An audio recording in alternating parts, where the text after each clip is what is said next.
Hello, this is Mike, NoStressMike.com. Okay, we're talking about when you have a cold or you have a fever or you're sickly. We already talked about how you check the body. Now it's going to be the head, how you check the head. So here, we're going to, you see, slowly, you're checking temperature. You both sides at the same time. You see at the back of the neck. You're checking the back of the neck. See around the ears, the head. See, all this.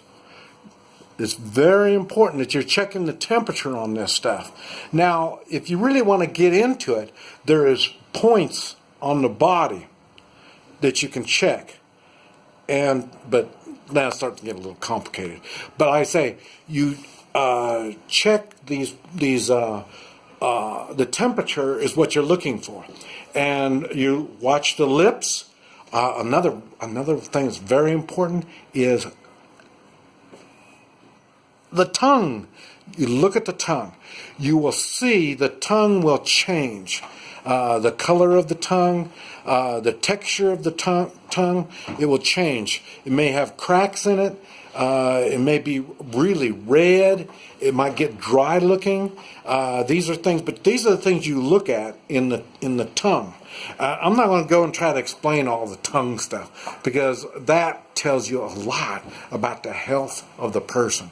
But what you want to do is look at it and see. And then there's the eyes. You got to make sure you look at the eyes. One of the big things is the whites. The white part of the eye. When it needs to be bright white, and then that's healthy. The person is healthy. When you start losing color it's not so bright white, starts getting yellowish. Your liver. You got a problem with your liver. But that'll show up in your tongue also. But these are things. Yeah. These are things that you need to be aware of and look at. And I'll tell you, I don't believe the nurse and the doctors will look at this stuff. Matter of fact, I don't even know if they even understand how the body works. Like I say, it's a business. It's a business for them. So they have a certain protocol that they go through. You're not the only sick person. There's others. But we are concerned about our loved ones. And if you are concerned about your loved one, you need to be able to do what we just went through. Because that will tell you a lot about what's going on in the body. They'll come in every so often, check the blood pressure, check the temperature and all this kind of stuff. We are not stupid. We just need to learn what we're supposed to do. If you got a temperature, I can change the temperature of your body. We talked about being covered, and then the clothing you're wearing and stuff like that. That's all going to raise your temperature. But like I say, it's going to go even more when you have a fever. And the fever is an infection. Where is the infection? That's what we were pushing on the stomach and the liver and all the stuff down there, because those things will have an infection. They will swell. They will start hurting when you push on it. Now, if you wait for them to hurt by themselves, you got a problem. You better be in the hospital. But the idea is you can catch it before it gets that bad. And like I say, you find the liver is acting up, put the washcloth, wet washcloth on there, and that'll cool it down. So we can change the temperature. You can change the blood pressure. All of this stuff you can control. They don't control it. All they do is monitor it. And then they make a decision on giving you some kind of medicine that you're going to use.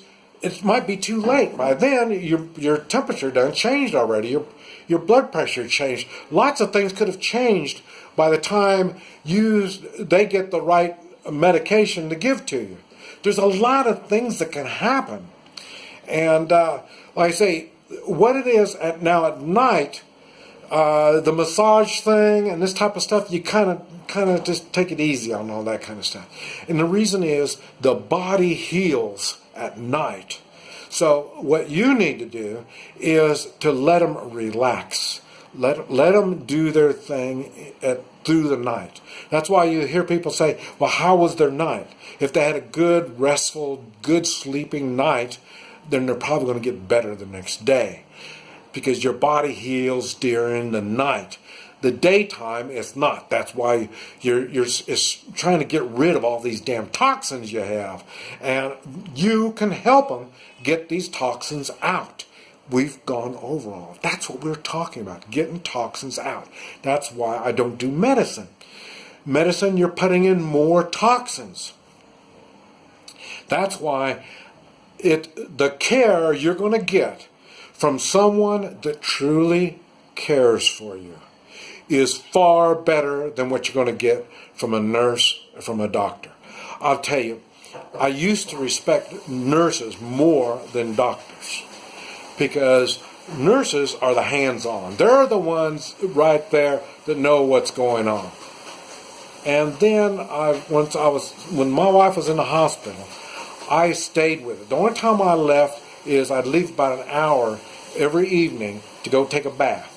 I'd go home, take a shower, get cleaned up, I'd come back, and I'd be with her through the night to help her out through the night, and through the day I'd be working on her, this type of stuff.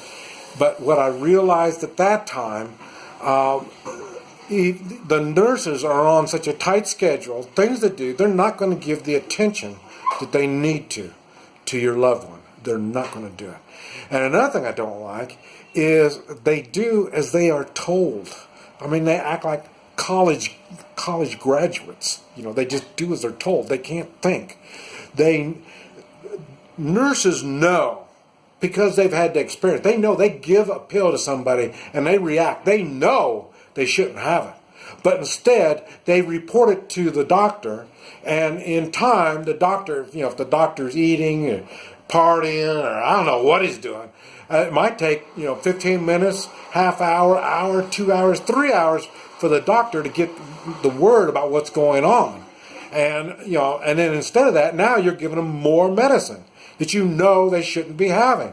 But the nurse won't, or she can't take those decisions. She can't make those decisions because, she's thinking about her job. She's not thinking about this poor sick guy laying in bed dying. She doesn't think about them. Same thing with the doctor. Doctors prescribe so much medicine that's bad for you. I always wonder, how many people do you have to kill before you change the way you do things as a doctor? You're going to keep prescribing the same stuff, even though you know they're going to die, they're going to be unhealthy. A good example is chemo. I mean, that's the most ridiculous. They know it's poison, they know they're hurting you, and they keep doing it. How many people do they have to kill or ruin their lives, ruin the lives of the family before they stop doing that kind of bullshit? This is the medical system. We are better than the medical system. We care for each other. We are not concerned about our paycheck or our career. I mean, doctors would rather you die than to have you all messed up, because that's bad on their record when you're all messed up. If you go on and die, it's okay. That's what happened to my wife. And that's why people say, well, you're just bitter about that. Bullshit. I'm not that stupid. I know what's going on, and you should know what's going on. You need to learn how to take care of your loved ones. This is Mike. NoStressMike.com.